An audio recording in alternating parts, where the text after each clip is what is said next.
இப்போ வந்து ஒவ்வொரு கிராமா ஒருத்தங்க சேர்க்குறாங்கன்னா உங்களுக்கு எத்தனை வருஷம் ஆகும் யோசிச்சு பாருங்க. 8 கிராம்ங்கிறது தான் ஒரு பவுனே ஆ. இல்லையா? இப்போ 1 கிராம் தான் 1 மாசத்துக்கு அவங்களால வாங்க முடியும். அதுல தான் அவங்க பட்ஜெட். ஏன்னா 1 கிராமே உங்களுக்கு ஆமா. 11,300. இப்போ அவங்க எல்லா செலவுகளையும் போக ரூ. 11,300 1 கிராம்ல இன்வெஸ்ட் பண்ணணும் அப்படின்னா, 8 கிராம் வாங்குறதுக்கே அவங்களுக்கு 1 வருஷத்துல பாதி கடந்துருது. ஓகே. இல்லையா? 6 மாசம் சூப்பர். முடிஞ்சிருது. இல்லையா? 8 மாசத்துக்கு தான் அவங்க 8 கிராம் கொண்டு வந்து சேர்ப்பாங்க.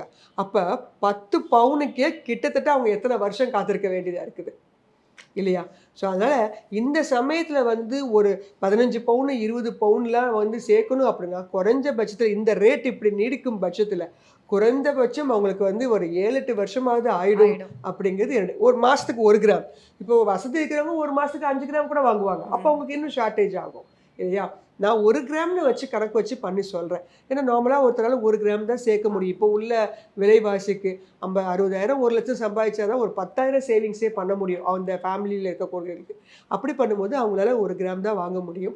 1 கிராம் காயின அவங்க வாங்கிட்டே வந்தாங்க அப்படின்னா, இந்த விலையிலே போச்சுன்னா குறைஞ்சது 7, 8 வருஷமாகவே ஆயிடும். ஆயிடும்.